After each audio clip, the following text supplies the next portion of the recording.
This right here is AMD's famous, or rather infamous, FX 9590 CPU. But there is a problem. Not only are certain pins bent, but one of them is missing outright. So is this still gonna work? Well, let's find out. Now, if you have bent or missing pins on your CPU, it's pretty much a lottery on whether or not it's going to be, say, a reserve pin or a ground pin or something more serious like an integral data pin. And the bad news for me is that I've never had much luck in the lottery.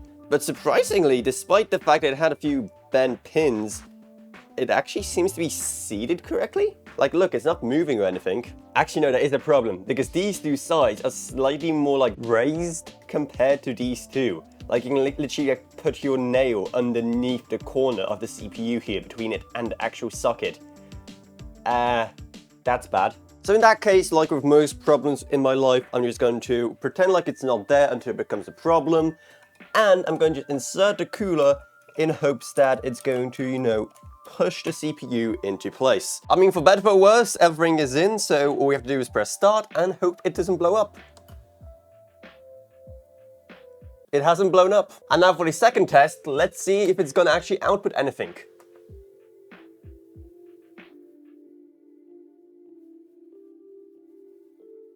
And it didn't output anything. Actually, yeah, the CPU LED on the motherboard has lit up, which tells us that no CPU is being detected, which is always so motivating and inspiring to see. So anyway, let's try to do something about this. Yep, the CPU is about as cold as cafeteria food in Siberia, so it was not doing literally anything. So we got some work to do. Okay, so you can probably see our bent pin right here. Actually, just two of them now. So our only hope is to grab it, not cause any collateral damage, and straighten it back up like it's in a rural American school. Okay, it's time for round 2 of the Central Processing Unit Boogaloo. Let's see if I possess the power of resurrecting CPUs. Okay, I mean, everything is on, it's fine, the fans are all spinning. Are we gonna get an output though?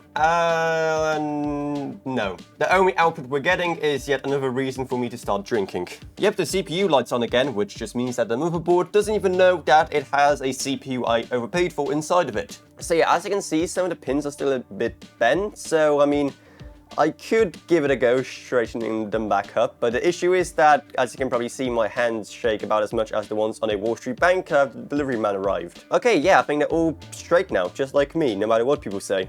Okay, let's give it another try, I guess, but I highly doubt it's gonna...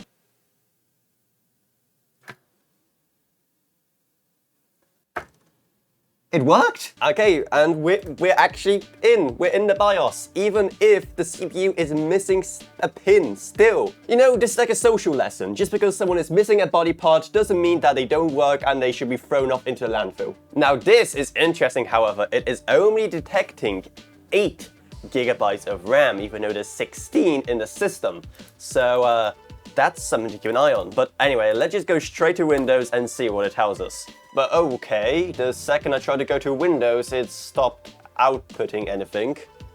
That's concerning. Guys, it's Quadro 2000 time. You know, they weren't lying when they said the CPU is hot. Literally, the heat parts are too hot to touch already, just from it trying to boot up. Really, is that all I get? Just one single boot attempt? Okay, whatever. It looks like we can't go further without operating on a poor guy to reattach that pin. So this was an interesting experiment, to say the least, but don't worry, I will be trying to repair this CPU on this channel, so definitely subscribe so you don't miss it as I try to put that missing pin back on. And of course, videos like these would not be possible without the support of my Patreon, seeing how, you know, people don't usually give away FX 9590s for free. And because I didn't really feel like stealing one, I had to buy it. So of course, Patreon definitely comes in handy. And of course, I'd love to thank all my existing patrons: Gavin Burns, Ryan, Ella Roniak, LKB, Meg Sumner, Shane Allcroft Lansby, and Jesse Herbman.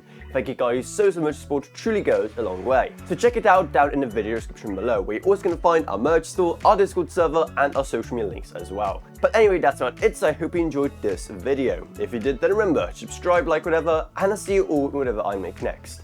Goodbye, everyone. Goodbye.